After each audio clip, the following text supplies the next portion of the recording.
Assalamualaikum warahmatullahi wabarakatuh.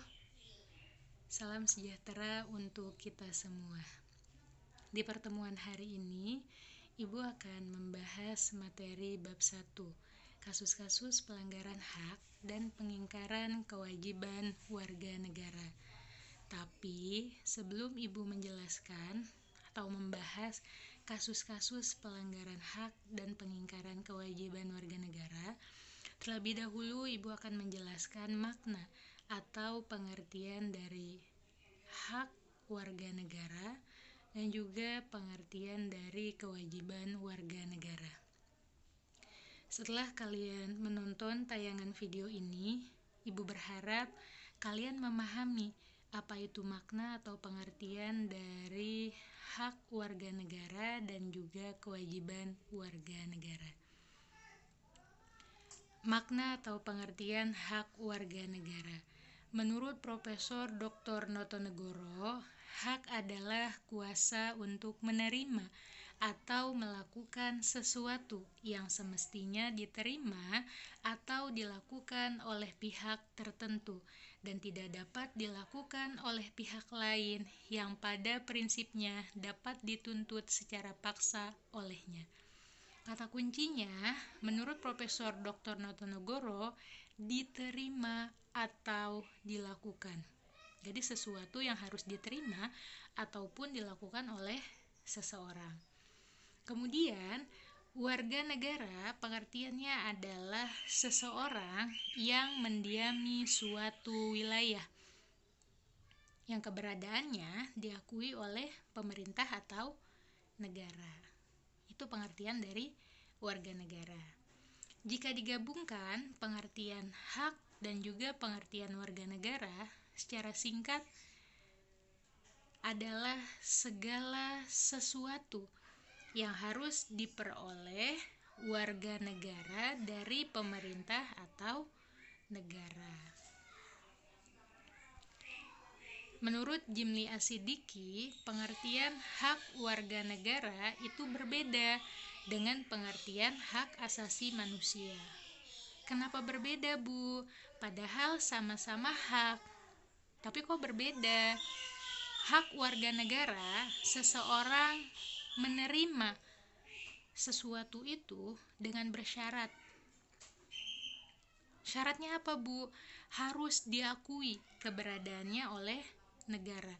Itu hak warga negara. Dengan bukti apa? Dengan bukti memiliki kartu tanda penduduk atau KTP. Kemudian apa lagi, Bu? Dengan memiliki kartu keluarga atau KK. Sedangkan hak asasi manusia sesuatu yang diterima atau didapatkan oleh seseorang tanpa syarat, di mana hak asasi tersebut diperoleh sejak manusia itu dilahirkan. Hak asasi manusia sama dengan hak konstitusional. Apa itu hak konstitusional? Hak konstitusional itu adalah hak yang diatur di dalam undang-undang. Hak konstitusional sama dengan hak legal. Jadi perlu diingat ya, hak warga negara itu berbeda dengan hak asasi manusia. Hak warga negara itu bersyarat, harus diakui keberadaannya oleh pemerintah Indonesia. Sedangkan hak asasi manusia itu tidak bersyarat. Tidak dilihat dari ras, golongan, budaya, adat. Tapi hak asasi manusia dimiliki oleh seluruh manusia sejak manusia itu dilahirkan. Hak konstitusional warga negara sebagai berikut. Yang pertama, hak asasi manusia hanya berlaku sebagai hak konstitusional bagi warga negara Indonesia saja dan bukan bagi setiap orang yang berada di Indonesia. Loh, tadi Ibu sampaikan hak asasi manusia itu tidak bersyarat. Tapi kenapa? Kok hanya warga negara Indonesia saja yang mendapatkan? Karena sudah diberlakukan sebagai hak konstitusional. Hak konstitusional hanya dimiliki oleh warga negara Indonesia, bukan warga negara asing. Kemudian yang kedua, hak asasi manusia tertentu yang meskipun berlaku bagi setiap orang, tetapi dalam kasus-kasus tertentu khusus bagi warga negara Indonesia. Jadi hak asasi manusia ini berlaku bagi siapapun, warga negara asing, warga negara Indonesia, tapi dalam kasus-kasus tertentu itu khusus hanya bagi warga negara Indonesia. Contohnya, dalam pemilihan umum. Dalam pemilihan umum, hanya orang yang memiliki kartu tanda penduduk, hanya warga negara Indonesia saja yang dapat mengikuti pemilihan umum. Warga negara asing bisa nggak, Bu, mengikuti pemilihan umum? Bisa. Tetapi warga negara asing itu sudah berpindah kewarganegaraan menjadi warga negara Indonesia, baru bisa mengikuti proses pemilihan.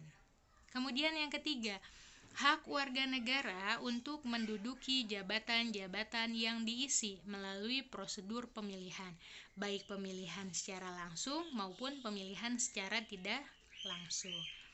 Pemilihan secara langsung itu seperti apa, Bu? Masyarakat datang langsung ke tempat pemungutan suara atau TPS, memberikan suaranya siapa yang akan dipilih menjadi pemimpin selama 5 tahun ke depan. Kemudian secara tidak langsung, pemerintah itu, masyarakat itu memilih langsung, contohnya anggota dewan. Kemudian setelah anggota dewan terpilih, yang memilih ketua DPR itu bukan masyarakat, tapi melalui perwakilan. Anggota dewan memilih kandidat. Setelah terpilih kandidatnya, anggota dewanlah yang memilih siapa yang akan menjadi ketua DPR. Itu yang disebut dengan pemilihan secara tidak langsung.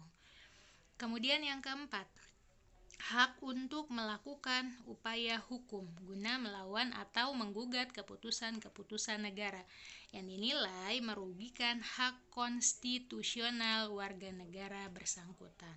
Contoh, anggota dewan dan juga presiden sudah mengesahkan dan meresmikan undang-undang. Ibu ambil contoh undang-undang revisi KPK. Kemudian, warga negara ada beberapa yang direvisi itu yang keberatan. Kemudian, keberatan tersebut bisa diselesaikan melalui jalur hukum atau dibawa ke pengadilan. Kemudian pasal-pasal dalam Undang-Undang Dasar 1945 tentang hak warga negara, yaitu mulai dari pasal 27 sampai dengan pasal 34 ayat 3. Selanjutnya, makna kewajiban warga negara. Menurut Profesor Dr. Notonegoro, kewajiban adalah beban untuk memberikan sesuatu yang semestinya diberikan secara terus-menerus oleh pihak manapun yang pada prinsipnya dapat dituntut secara paksa oleh pihak yang berkepentingan. Kata kuncinya, pengertian kewajiban yang pertama itu adalah beban, kedua dituntut, dan yang ketiga adalah paksa. Beban, contohnya seperti apa, Bu? Saat ini pandemi corona atau COVID-19. Masyarakat diberikan beban untuk menggunakan masker pada saat keluar rumah. Bagi sebagian orang yang terbiasa menggunakan masker pada saat keluar rumah, itu biasa-biasa saja. Namun, bagi sebagian orang yang tidak terbiasa menggunakan masker, itu rasanya beban. Karena apa? Yang pertama, kesulitan untuk bernapas. Yang kedua, saat berbicara dengan orang lain itu sulit terdengar atau bicaranya tidak jelas. Kemudian dituntut bagi sebagian orang yang melanggar peraturan pemerintah, khususnya di Jawa Barat. Ada 3 sanksi.